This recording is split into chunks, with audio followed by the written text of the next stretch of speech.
역대상 12장 32절 말씀입니다. 이사갈 자손 중에서 시세를 알고 이스라엘이 마땅히 행할 것을 아는 우두머리가 200명이니 그들은 그 모든 형제를 통솔하는 자이며. 아멘. 오늘 저는 여러분과 함께 시세와 행할 것을 아는 사람들이라고 하는 제목으로 말씀을 나누겠습니다. 오늘 이 본문 말씀 보니까 좀 특이한 면이 있습니다. 여러분 성경을 읽다 보면 여러 가지 특징이 있는 그런 구절들이 있어요. 평이하게 진행하는 중에 갑자기 이상스러운 말이 튀어나옵니다. 이런 이상스러운 표현이 튀어나오기도 하고 어느 한 사람을 강조해서 이렇게 그 사람의 인품이라든지 행한 일들을 기록하는 장면들이 나와요. 그것은 유심히 볼 수밖에 없습니다. 왜냐하면 거기엔 특별히 그 사람의 인격과 신앙과 행한 모습들을 통해서 우리 하나님께서 우리에게 주시고 싶은 메시지가 있기 때문에 그렇습니다.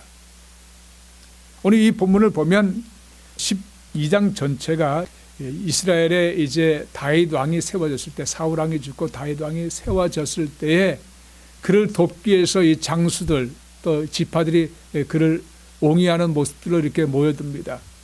그랬을 때 특별히 이사갈 지파에는 200명의 특별한 우두머리가 있었는데 이 사람들에 대한 특별한 표현이 있는 거예요. 시세를 알고 이스라엘에 마땅히 행할 길을 아는 우리 머리들 200명 이렇게 표현되어 있습니다. 이사갈 지파가 어느 지파인가요?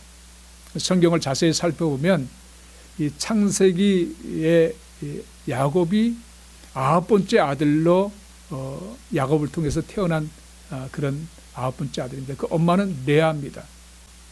그런데 이 야곱이 마지막 죽기 전에 이 아들들을 향해서 축복하면서 예언 기도를 해요.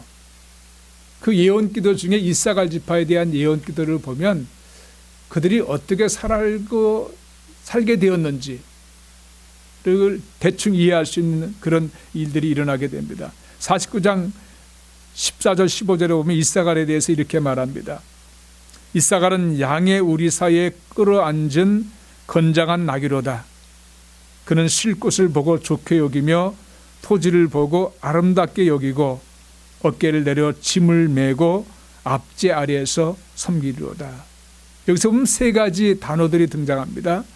건장한 나귀, 또 토지를 보고 아름답게 여기고 또 앞제 아래 섬기리로다. 이 세 가지 특징입니다. 이대로 이들은 그런 삶을 야곱의 그 예언 기도대로 그렇게 살게 되었어요. 그들은 이 성경의 기록을 보면 정말 건장한 나귀라고 하는 것은 용감한 장수들을 말합니다. 용감한 군인들, 그런 뜻을 갖고 있는데 실제적으로 보면 이 이사갈 지파는 용감한 군사들이 굉장히 군인들이 많았어요. 그래서 이 역대상 7장 2절에 와서 보면 이 대대로 용사이더니 이 파이팅 맨이라고 표현됐습니다. 다른 지파보다도 이 파이팅 맨이 더 많았어요. 8만 7천 명이라고 5절엔 기록하고 있습니다. 이 지파는 특별히 용맹한 자가 다른 지파보다 많은 지파로서 그렇게 기록되어 있는 것을 보면 이 야곱의 예언 기도대로 된 것이에요. 실제적으로 가나안 땅을 들어갈 때 행군하는 가장 먼저 섰던 그런 지파가 뭡니까? 유다 지파, 이사갈 지파, 스불론 지파입니다. 그래서 이 유다 지파를 따라서 이사갈은 항상 먼저 행군하는, 그러니까 하나님께서는 그들의 용감성을 이미 야곱의 기도를 통해서 허락하셨기 때문에 용맹한 자로서 앞장서게 만드신 거예요. 그리고 또 가나안 땅에 들어갈 때 그 가나안 땅에 있었던 야빈 왕, 가나안 왕인 야빈 왕을 멸망시키는데 그 왕과 종족들을 멸망시키는데 앞장섰던 이 지파의 장군들이 바로 이 이사갈 지파예요. 그래서 사사기에 보면 4장에 또 5장에 가나안 왕 야빈 멸망하는 모습들이 나오는데 거기 15절에 5장 15절에 보면 드보라와 바락이 노래하는 장면이 나옵니다. 하나님을 찬양하는 장면이 나와요. 그 중에 15절에 가서 보면 이사갈 지파가 드보라와 함께 했다라고 찬양하는 장면이 나옵니다. 그러니까 가나안 땅 정복에서도 앞장서서 나갔던 용맹한 그런 지파였다는 사실을 보여주고 있어요. 그들은 제가 조금 전에 읽었던 것처럼 세 가지 내용 중에 토지를 보고 아름답게 여기고라고 하는 말씀처럼 그들은 나중에 가나안 땅에 아주 비옥한 지역, 갈리 호수 밑에 오른쪽에 있는 바닥에 있는 그 땅 지역을 그들은 분배를 받게 되었어요. 아주 비옥한 땅입니다. 그래서 그들은 농업을 지으면서 아주 풍족하게 살았어요.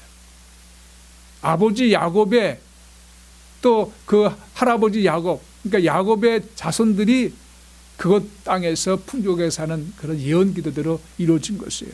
그리고 세 번째 본 것처럼 압제 아래에서 섬기리로다. 그들은 이 풍요하게 살다 보니까 신앙이 게을러졌습니다. 나태해졌습니다. 그래서 압제당하는 그런 역사적인 사건도 있었습니다. 예언대로 됐어요. 근데 오늘 본문에 와서 보면 이사갈 자손에서 시세를 알고 이스라엘이 행할 것을 아는 우두머리가 200명이니 다시 한번 저희가 보게 되는데 이것은 이 명문 가문의 그런 모양을 나타나고 있는 것이죠. 여러분 시세를 알고 그들이 이스라엘 백성들이 행할 것을 안다라고 하는 것은 특별한 은혜 아닙니까? 특별한 능력 아닙니까? 그런데 그런 사람들이 200명씩이나 됐다는 거예요. 200명의 우두머리가 있었다는 거예요. 그런 지도자들이 있었다는 것입니다. 너무나 특별한 은혜를 받은 축복을 받은 그런 지파인 것을 우리가 알 수가 있는데요. 여기서 시세를 알았다고 하는 것은 신앙적인 면에서 우리가 보면 하나님의 뜻을 알았다는 거예요. 이 세상의 흐름을 보면서 그 속에서 역사하시는 하나님의 계획과 뜻과 인도하심의 그런 모양들을 알았다고 하는 것이에요. 이것은 너무나 중요한 것입니다. 우리 신앙인들에게 이 땅을 살아가면서 우리가 날마다 살아가면서 이 땅의 흐름을 봅니다. 이 세대의 흐름을 봅니다. 그러면서 그 속에서 일하시고 계신 하나님, 그 속에서 보여주고 싶어 하시는 하나님의 뜻을 발견하는 것은 우리 신앙인들에게 주신 특권이에요. 우리가 그것을 발견하지 못한다면 우리는 신앙생활을 바로 할 수가 없습니다. 이 세상에 그냥 세태에 흔들려서 끌려가는 거예요. 그 물결에 그냥 휩쓸려 가는 것입니다. 거스르지 못해요. 그러나 하나님의 뜻을 알면 우리가 하나님의 뜻에 맞춰서 살아가므로 때로는 이 세상의 일을 거슬려도 우리가 용기와 힘을 내고 달려갈 수 있고 타협하지 않고 포기하지 않고 나갈 수 있는 은혜가 있는 것입니다. 그 당시에 이 분위기는 이 사무엘하 2장에 보면 사울이 죽고 나서 이제 그의 아들인 이스보셋을 세우는 장면이 나옵니다. 8절부터 보면 11절까지 사울의 군사령관인 아브넬이 이스보셋, 즉 사울의 아들을 왕으로 세웁니다. 이것이 그 당시의 대세예요. 그러니까 유다 지파만 제외하고는 다른 지파들은 다 이 이스보셋을 왕으로 세웠습니다. 거기에 동의했어요.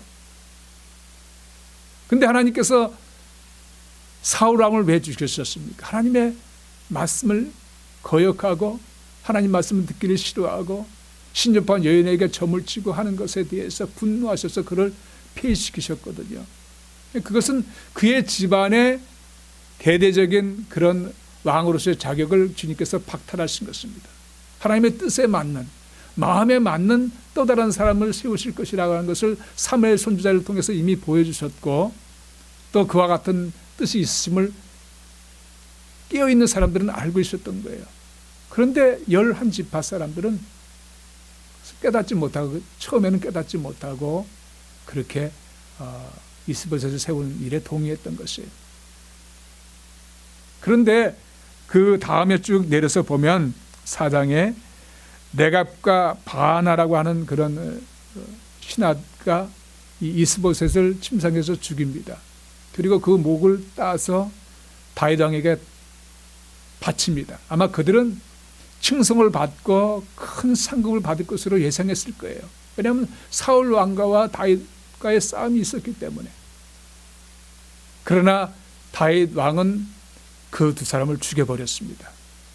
왜냐하면 그가 가지고 있었던 사울 왕에 대한 것은 하나님께서 기름 부은 왕이었기 때문에 그가 죽일 수 있는 몇 번의 기회가 있었음에도 불구하고 그는 죽이지 아니했어요. 그러므로 이스보셋에 대한 생각도 마찬가지였을 것입니다. 그러므로 이스보셋을 목을 쳐서 죽였던 두 사람을 용서 없이 죽였던 것입니다. 그만큼 이 다윗은 하나님의 뜻, 하나님의 관점, 하나님의 자리 앞에 서는 것을 두려워하는 그런 신앙이었다는 것을 오히려 보여주고 있죠. 그리고 이 이세겔 이들이 시세를 알고 이스라엘에 향할 것을 알았다고 하는 것은 그들이 하나님의 뜻을 알았을 뿐만 아니라 이스라엘 백성들에게 하나님의 뜻을 실현할 수 있도록, 실행할 수 있도록 선도 역할을 했다는 사실을 보여주고 있어요. 이사갈 지파가 이 다윗 왕을 옹이하는 자리에 섰을 때 거기엔 자세한 내용들이 기록되어 있지 않지만 성경에는, 그러나 그런 모습이 다른 지파와 다른 사람들에게 많은 영향력을 끼쳤다고 저는 분명히 생각합니다. 왜냐하면 시세를 알고 이스라엘에 행할 것을 아는 그런 뛰어난 사람들이 200명이나 되었으니 그런 영향력이 크다 아니할 수 없는 것이죠. 여러분, 우리는 신앙인으로서 우리 세상의 흐름 속에서 하나님의 뜻을 알 수 있도록 변화되어야 됩니다. 그냥 우리의 모습 가지고는 하나님의 뜻을 알 수가 없어요. 로마서 12장 2절에 보시면 이렇게 말씀하고 있습니다. 너희는 이 세대를 본받지 말고 오직 마음을 새롭게 함으로 변화를 받아 하나님의 선하시고 기뻐하시고 온전하신 뜻이 무엇인지 분별하도록 하라. 여기 분별하도록 하라고 하는 것은 test and approve라고 되어 있어요. 그러니까 하나님께서 그 뜻이 어떤 것인지를 한번 이 세상의 흐름 속에서 테스트해보고 그 결과론적인 것을 잘 확인해보고 감당하라는 뜻이에요. 근데 이 세대를 본받지 말고라고 하는 것은, 이 세대라고 하는 것은 뭡니까? The pattern of this world라고 영어로는 표현되어 있어요. 이 세상의 흐름, 그것은 그건 뭡니까? 이 사람들의 마음을 말하는 거예요. 세상 사람들의 그 대부분의 마음이 어떤 상태인 것인가를 The pattern of the world, this world라고 표현하고 있는 거예요. 이 세상 풍조라고 하는 것이. 그러니까 이 세대를 본받지 말라고 하는 것은 이 세상에 지금 팽배되어 있는 사람들의 마음을 본받지 말라고 하는 것이에요. 그런 의미에서 이 사도 바울이 기록을 했습니다. 이 표현대로 사도 바울은 나중에 디모데에게 보내는, 그의 사랑하는 아들, 영적인 아들 디모데에게 보내는 편지에서 이렇게 분명하게 기록하고 있습니다. 디모데후서 3장 2절 3절에 보시면 사람들이 자기를 사랑하며, 이것은 그 당시 사람들의 마음이며 오늘날 우리의 마음을 대변하고 있습니다. 돈을 사랑하며 자랑하며 교만하며 비방하며 부모를 거역하며 감사하지 아니하며 거룩하지 아니하며 무정하며 원통함을 풀지 아니하며 모함하며 절제하지 못하며 사나우며 선한 것을 좋아하지 아니하며 배신하며 조급하며 자만하며 쾌락을 사랑하기를 하나님 사랑하는 것보다 더하며 경건의 모양은 있으나 경건의 능력은 부인하니 이 같은 자들에게서 내가 돌아서라. 제가 천천히 읽은 이유가 지금 제가 다 설명드릴 수는 없는, 여러분 그냥 듣는 그 단어 자체를 여러분 이해하시게 되지 않습니까? 절제하지 못하고 쾌락을 사랑하는 그런 세대예요. 성적인 쾌락, 명예적인 쾌락, 편안함, 마음에는 상대방을 비방하고 죽이려고 하는 그런 살인적인 마음들이 가득 차 있다라고 하는 것을 이 사도 바울은 분명히 표현하고 있는데, 이런 세대의 흐름이 우리의 세대라고 하는 사실이에요. 이런 세대를 본받지 말고 오직 마음을 새롭게 함으로 변화를 받아. 마음을 새롭게 해서 변화를 받는 방법은 무엇인가? 이건 성령의 인도하십니다. 성령께서만 우리의 마음을 리뉴시킵니다. 우리 마음을 부드럽게 만드십니다. 우리 마음을 변화시켜 이 단단하고 변화될 수 없는 이 강파가 마음을 녹이셔서 변화시킬 수 있는 분은 성령님이세요. 그러므로 사도 바울이 말하는 우리의 마음이 새롭게 변화되는 것은 바로 성령님의 도우심으로 그렇게 된다는 것을 깔아놓고 있고요. 그렇게 될 때 비로소 하나님의 선하시고 기뻐하시고 온전하신 뜻이 무엇인지를 알 수 있는, 분별할 수 있는 그런 자리에 서게 된다는 사실이에요. 이런 모습들이 이사갈 이 사람들에게 있었던 거예요. 왜냐하면 그 단서로서 모세가 이 지파들에 대해서 이제 예언하는 장면이 기록되어 있습니다. 그가 신명기서에 기록된 거 보면 이 신명기서는 가나안 땅에 들어가기 전에 40년 광야 생활을 끝내고 가나안 땅에 들어가기 전에 3번 설교한 내용이 기록된 것이 신명기서예요. 신명기서 끝부분에 가서 보면 지파들에 대해서 예언적인 축복 기도를 하는 장면이 나오는데 그중에 이사갈 지파에 대해서 이렇게 말합니다. 이사갈이여 너는 장막에 있음을 즐거워하라. 그들이 백성들을 불러 산에 이르게 하고 거기에서 의로운 제사를 드릴 것이며. 제가 다시 한번 읽겠습니다. 이사갈이여 너는 장막에 있음을 즐거워하라. 장막에 있음을 즐거워하라고 했습니다. 그들이 백성들을 불러 산에 이르게 하고 거기에서 의로운 제사를 드릴 것이며. 이것은 2가지 내용입니다. 이사갈 지파 너희들은 장막에 있음, 그러니까 성전 생활이에요. 성전 생활을 즐거워하고 또 너희들은 이 백성들을 산 하나님의 제단이 있는 곳으로 인도해서 그곳에서 의로운 제사를 드릴 것이며. 한마디로 말씀드리면 하나님 중심의 예배 생활을 말하고 있는 것이에요. 그러니까 이 말씀대로 이사갈 지파는 하나님 중심의 성막을 즐거워하고 교회를 오늘날의 교회를 즐거워하며 거하기를 즐거워하며 의의 제사, 주님께 때론 기도로 말씀을 통해서 찬양을 통해서 예배 드리는 것, 나 자신을 온전히 드리는 그 예배 속의 모습을 그들은 실천했던 거예요. 그 중에 가장 중요한 것은 무엇인가요? 그들은 말씀 중심으로 살았다는 것이에요. 이사갈 지파가 이렇게 뛰어난 200명의 시세를 알고 이스라엘들이 행할 길을 아는 그런 사람들이 나타날 수 있었던 것은요, 바로 이와 같이 우리 하나님을 사모하고 하나님 안에 신앙을 갖고자 하는 그런 말씀 중심의 신앙생활을 했기 때문에 그렇게 축복을 내려주신 거예요. 명문 가문을 만들어주신 거예요. 여러분, 우리 역사 속에서도 이와 같은 모습은 그대로 우리에게 증거되고 있습니다. 여러분, 하나님 앞에 쓰임받은 사람들이 누굽니까? 하나님 앞에 축복받은 사람들이 누굽니까? 교회 역사를 보면 말씀 중심으로 산 사람들이에요. 이 세대는 여러분, 우리 말씀을 거스르는 이들이 너무나 많습니다. 왜냐하면 육신을 따라 사는 세대이기 때문에 정책도 그렇고 교육 방향도 그렇고 사람을 즐겁게 하는 방향으로 계속해서 그렇게 변화될 수밖에 없어요. 그러니까 하나님의 뜻에 시간이 흐를수록 점점 거역하는 그런 세대 흐름이 있는 것이에요.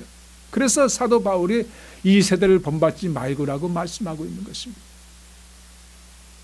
그렇기 때문에 말씀을 통해서만 우리는 바로 설 수 있고 말씀을 통해서만 이 세대를 분별할 수 있으며 이 시세를 알고 행할 길을 알 수 있는 유일한 길이 된다는 거예요. 더불어서 말씀을 붙잡고 기도할 때 성령께서 감동시켜 주심으로 말미암아 기도하는 가운데 우리의 성품이 변화되고 나아갈 길을 알게 되고 그리고 무엇이 옳은지 그른지를 분별하며 온전한 길을 걸어갈 수 있는 우리 신앙인의 길이 되는 것을 여러분 잘 알고 있지 않습니까? 그런 것이에요. 이사갈 지파에게는 이 성전을 사모하고 즐거워하는 그런 축복을 주셨어요. 의의 제사를 드리는 축복을 주셨어요. 그 중심에 말씀을 따라 살아가는 그런 은혜를 주셨어요. 왜냐하면 얼마든지 추측할 수 있는 것이 모세가 이 신명기 그정의 8장에 보시면 그 설교하는 가운데 이런 설교를 했습니다. 내 하나님 여호와께서 이 40년 동안에 네게 광야길을 걷게 하신 것을 기억하라. 이는 너를 낮추시며 너를 시험하사 내 마음이 어떠한지 그 명령을 지키는지 지키지 않는지 알려 하심이라.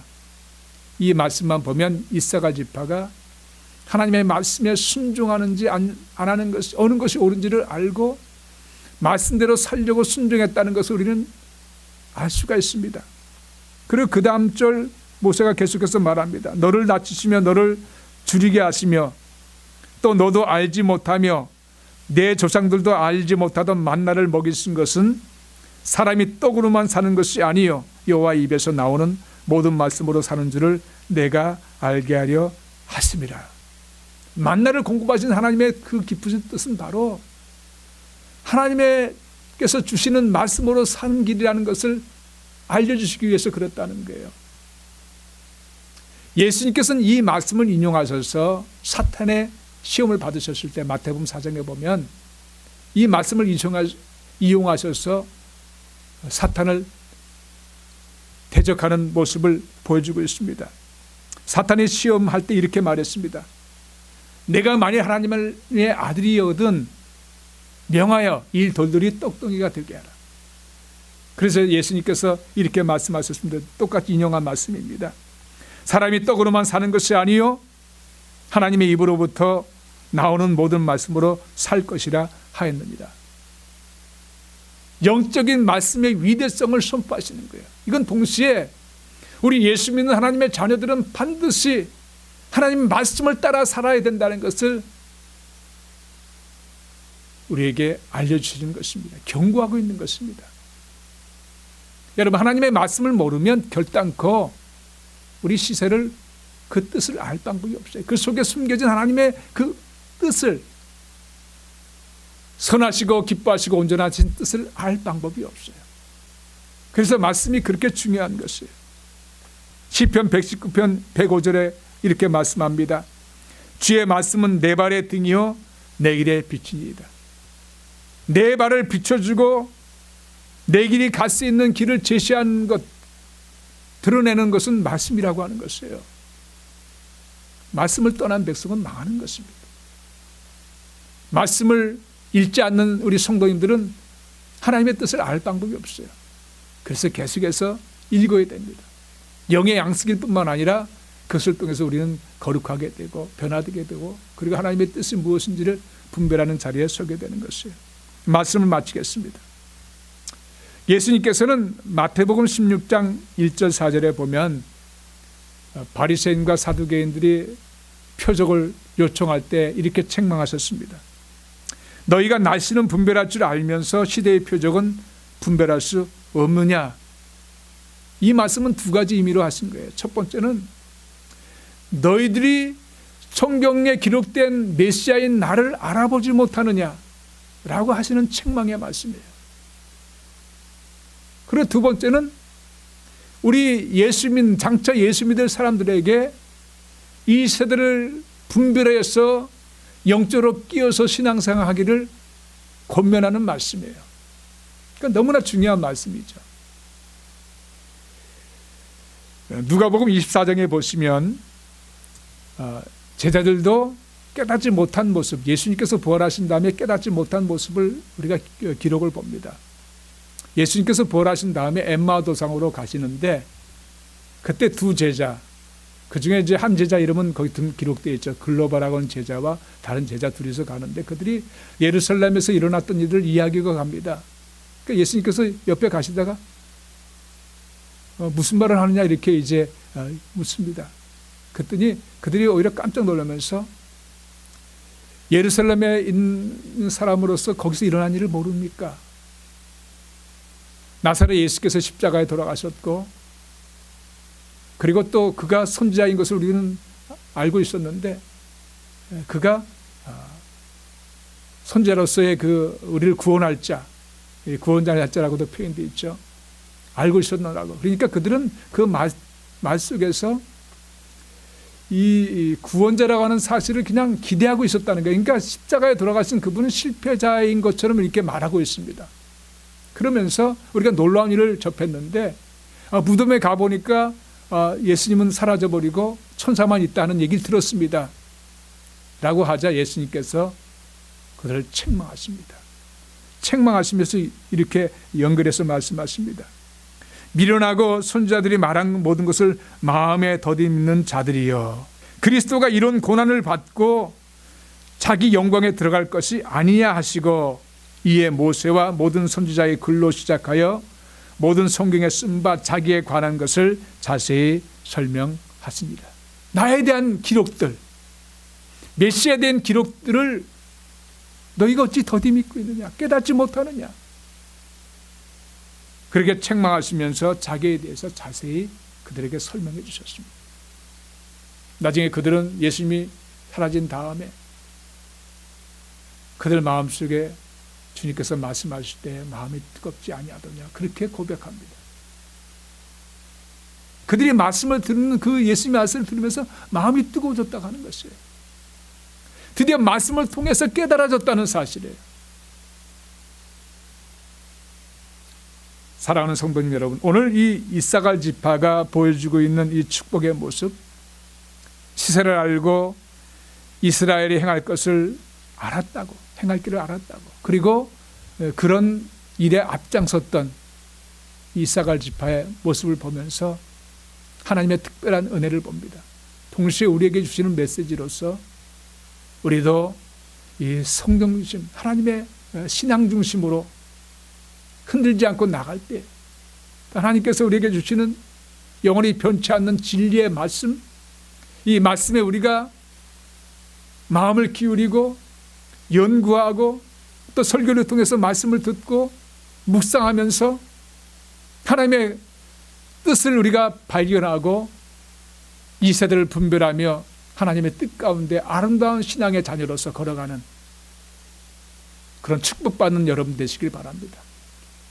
이사갈 지파가 깨달은 이와 같은 삶의 모습은 바로 하나님 중심의 신앙, 말씀 중심의 신앙생활을 했기 때문에 하나님께서 주신 특별한 것을 깨닫고 우리 모든 성도님들 이런 은혜 속에 살아가시는, 그래서 이 세대를 분별하고 하나님께 영광 올리는 삶의 역사가 일어나기를 간절히 축원드립니다.